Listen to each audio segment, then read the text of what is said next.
मर्दों को जन्नत में हूरें मिलेंगी तो औरतों को क्या मिलेगा?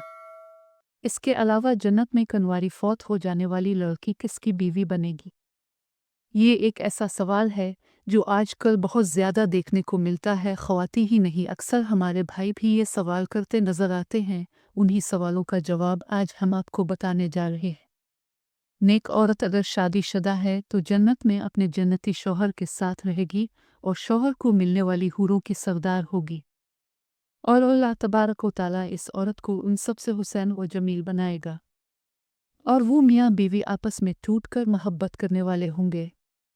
और अगर दुनिया में औरत के मुतअद्दिद शौहर हों, यानी औरत ने अपने शौहर के इंतकाल और उसके तलाक देने के बाद दूसरी शादी कर ली हो, यानी इस औरत ने 2 या इससे ज़्यादा शादियाँ की हो, तो वो जन्नत में अपने किसी शौहर के साथ रहेगी। इस बारे में मुख्तलिफ रवायात और अक़वाल मौजूद हैं कि अलिफ लिफास औरत को इख्तियार दिया जाएगा कि जिसके साथ इसकी ज़्यादा मुवाफ़क़त हो इसको इख्तियार कर ले, या वो औरत आखिरी शौहर के साथ रहेगी। इस बारे में हज़रत अबू ज़रदा रज़ी अल्लाह ताला अन्हु से मरवी है कि आप सल्लल्लाहु अलैहि वसल्लम ने फ़रमाया, औरत को इसका आखिरी शौहर मिलेगा।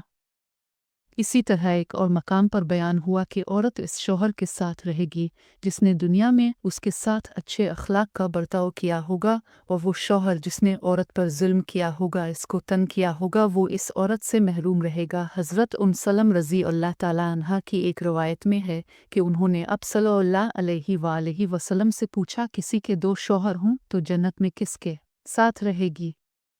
तो अब सल्लल्लाहु अलैहि वसल्लम फरमाया, उसे इख्तियार दिया जाएगा कि वो किसी भी शौहर के साथ रह सकती है, और फरमाया जिसने दुनिया में इसके साथ अच्छे अखलाक का बर्ताव किया हो और वही इसका जन्नत में शौहर होगा। सलमा रज़ी अल्लाह ताला अन्हा अच्छे अखलाक वाली दुनिया और आखिरत की भलाई लेगी। और अगर औरत कन्वारी हो, यानी इसका उसकी शादी से पहले ही इंतकाल हो गया हो या शादीशुदा हो तो हो, लेकिन इसका शौहर जन्नती ना हो, तो जन्नत में जिस मर्द को भी वो पसंद करेगी इसके साथ इसका निकाह हो जाएगा। और अगर मौजूदा लोगों में किसी को भी पसंद ना करे तो अल्लाह तबारक व तआला इसके लिए एक मर्द जन्नती पैदा फरमा